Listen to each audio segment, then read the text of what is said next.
खबर आपके ज्ञान में हो या नहीं, दो क्रिश्चियन प्रीस्ट थे, एक अफगानिस्तान में थे और एक यमन में थे। हमारे नागरिक थे, भारतीय मूल के थे, और दोनों का अपहरण किया गया।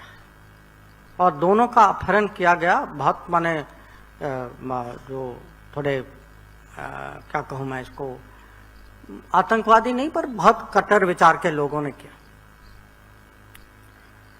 और वो कहते हैं कि इनको छुड़वाने में प्रधानमंत्री ने कितनी मेहनत की, और वो कहते हैं कि वो फॉरेन मिनिस्ट्री के पीछे पड़ गए। और ये मैं इसका सबूत मैं आपको दे सकता हूँ कि वो सचमुच पीछे पड़ गए। कहा हर हफ्ते वो चेक करते थे क्या हुआ इसका, कैसे निकाल रहे हो, क्या प्रगति हुई, किससे बात कर रहे हो।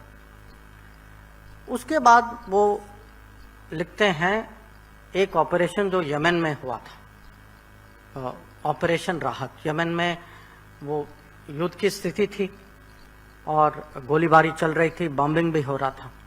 हमारे लोग और हमारे अलावा दूसरे देशों के नागरिक भी फंसे हुए थे वहां।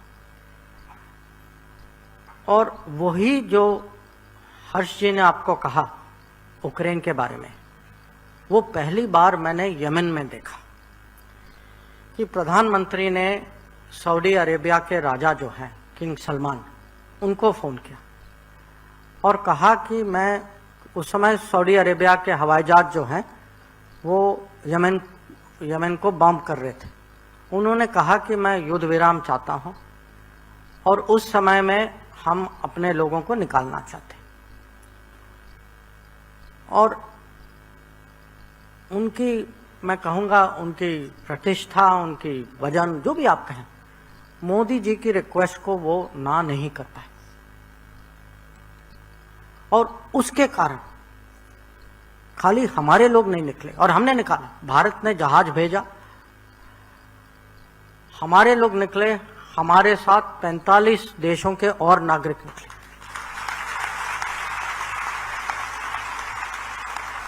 और ये मेरे लिए मेरा पहला अनुभव था कि जब आपके प्रधानमंत्री की इतनी इज्जत होती, इतनी लोग कदर करते, ये मैं कहूँगा डिप्लोमेसी में इससे बड़ी, कूटनीति में इससे बड़ी, माने डिप्लोमेट के हाथ में ऐसा कुछ कार्ड, इससे बड़ा कुछ हो नहीं सकता। अब यही चीज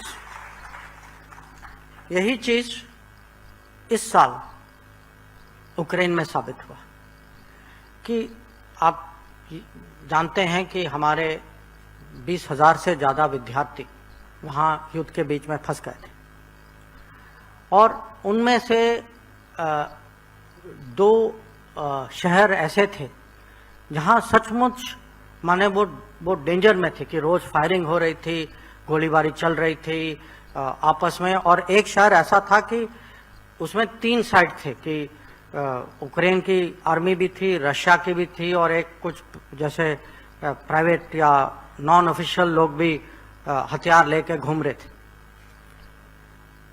और हम लोगों ने बहुत कोशिश की उनको वहां से निकालने में, पर आप जानते हैं कि जब गोली चलती है कि कौन बाहर आएगा।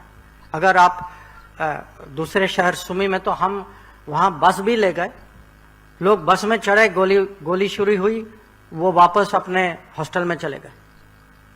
तो एक बार नहीं, बहुत बार कोशिश की।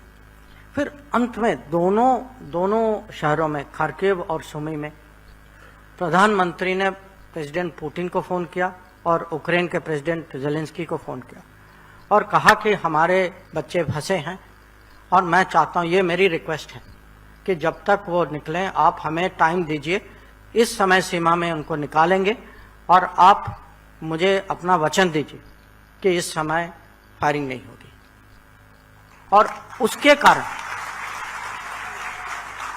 कारण हम इन दोनों शहर से हमारे लोगों को निकाल पाए। अब ये जब हो रहा था यूक्रेन में, मुझे अभी भी याद है उस समय उत्तर प्रदेश में चुनाव हो रहा था और आप जानते हैं जब चुनाव होता है तो प्रधानमंत्री जी तो लग जाते हैं इसमें। वो सुबह सुबह निकलते थे और रात को आते थे, मैंने पूरा दिन उनका यूपी में लगता था। और माने स्वाभाविक भी है, और हमारे लिए माने इसका महत्व तो आप जानते ही हैं कि जब तक वो खुद न जाएं। पर ये देखिए, सुबह निकलने के पहले माने 7 बजे के पहले वो चाहते थे कि मैं रिपोर्ट दूं कि आज क्या हुआ है, माने कल रात को क्या हुआ था, पिछले रिपोर्ट के बाद नई घटना क्या थी। और जैसे ही वो उनके प्लेन या हेलीकॉप्टर दिल्ली में उतरती थी, अगला फोन आता था कि अच्छा भाई 12 घंटे हो गए, तो आप बताइए क्या हुआ।